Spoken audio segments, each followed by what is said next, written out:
আমি বলবো না, আমার দাদা বলবে। ইমাম হাসান বলেন না না গো, আমার ছোট্ট ভাই থাকতে আমি বলবো কেমনি করে। লাস্টের দিকে বলেছিলেন আমার কমলিওয়ালা নবী বলে, হাসান দেরি হয়ে যাচ্ছে না ভাই, যেতে হবে ঈদগাহতে। বলো বলো তুমি একটু বলে দাও কি রং নেবে। বলে আমি গো ইয়া রাসূলুল্লাহ ইয়া হাবিবাল্লাহ, এখন আপনি বলতে বলেন, তবে বলি আমার রং চাই সবুজ। সবুজ রং চাই আমার মায়ের নবী, দয়ার নবী, কমলিওয়ালা নবী। সঙ্গে সঙ্গে ওই পানির মধ্যে ডুবালেন। কোন কিতাবে পাওয়া যায় একটু পানি নিয়ে ছিটা দিলেন, দেওয়ার সাথে সাথে খোদার হুকুমে জান্নাতি সাদা জামা সবুজ রঙে রঙে গেল। এ মুসলমান, ও আমার মা বোনেরা শুনে যান, রাত্রিবেলা আমার মায়ের নবী, দয়ার নবী বলেছিলেন, হুসেন বলো বলো তুমি কি রং নেবে নানু ভাই। বলেছিলেন না না, আমি লাল রং নিতে চাই গো নানা, আমি লাল রং পছন্দ করি গো নানা।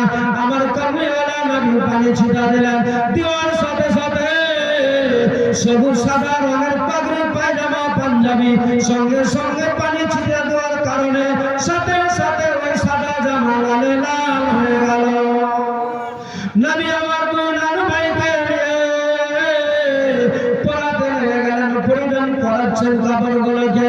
আর জিবরিল আমিন আমার মায়ের নবী, দয়ার নবী, কমলিওয়ালার নিকটে গিয়ে বলে, নবী গো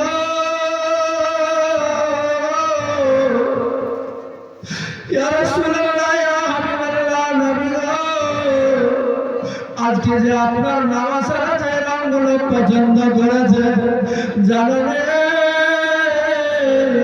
এই রঙগুলো কেন পছন্দ করে নিল?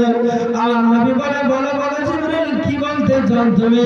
বলে ইয়া রাসূলুল্লাহ ইয়া হাবিবাল্লাহ, নবী গো আপনার নামাজ, আপনার নামাজ, আপনার জানের জান হাসান, যে হাসানকে আপনি এত ভালোবেসেছেন, সেই হাসানকে আপনার কিছু দুষ্ট উম্মতিরা পৃথিবীতে থাকবে, তারা অর্থের লোভে আপনার কলেমা পড়ার পরেও তারা পিছ দিয়ে তাকে দুনিয়া থেকে বিদায় করে দিবে। আমার নবী শোনার সাথে সাথে যেন কাতর হয়ে গেলেন। আমার মায়ের নবী, দয়ার নবী, কমলিওয়ালা নবী হাসানকে কাপড় পরিয়েছে। সেই সময় জিবরিল আমিন বলে, ইয়া রাসূলুল্লাহ ইয়া হাবিবাল্লাহ, নবী গো আপনার যে হোসেনকে আজকে লাল রংটাকে পরাচ্ছেন গো নবী, ইয়া রাসূলুল্লাহ ইয়া হাবিবাল্লাহ, নবী গো এই লাল রংটা যে পড়েছে আজকে একটা এই রঙের মধ্যে বিশাল রহস্য আছে। আমার নবীর সামনে বলেন, নবী গো আজকে এই জন্য এই লাল রংটা পছন্দ করে নিল। আপনার পৃথিবীতে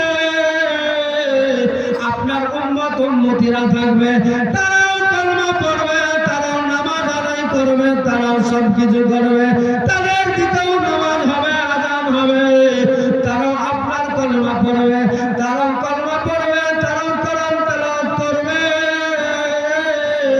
কিন্তু নবী গো তারপরেও আপনার নামাজ আগে আপনার নাতিকে, যে নাতিকে কত শত শতবার আপনি মুখে চুম্বন দিয়েছেন, গলায় চুম্বন দিয়েছেন, যে নাতিকে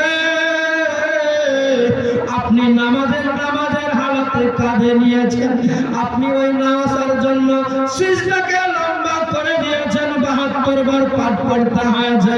ইয়া রাসূলুল্লাহ, নবী গো আপনার এই নাতিকে আপনার কিছু দুষ্ট উম্মতি কলমা পড়ার পরেও তারা কারবালার ময়দানে অর্থের লোভে, টাকার কারণে, খেলাফতি পাওয়ার জন্য তারা আপনার নামাজ আর প্রেম ভালোবাসা সবকিছু ভুলে গিয়ে তার সিনার উপরে চড়ে তার গলার মধ্যে ছুরি চালিয়ে দিবে।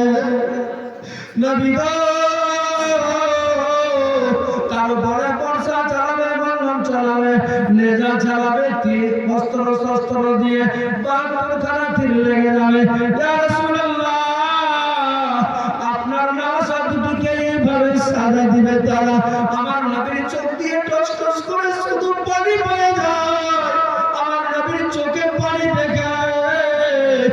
নবীর বেটি ফাতেমা কাতুরে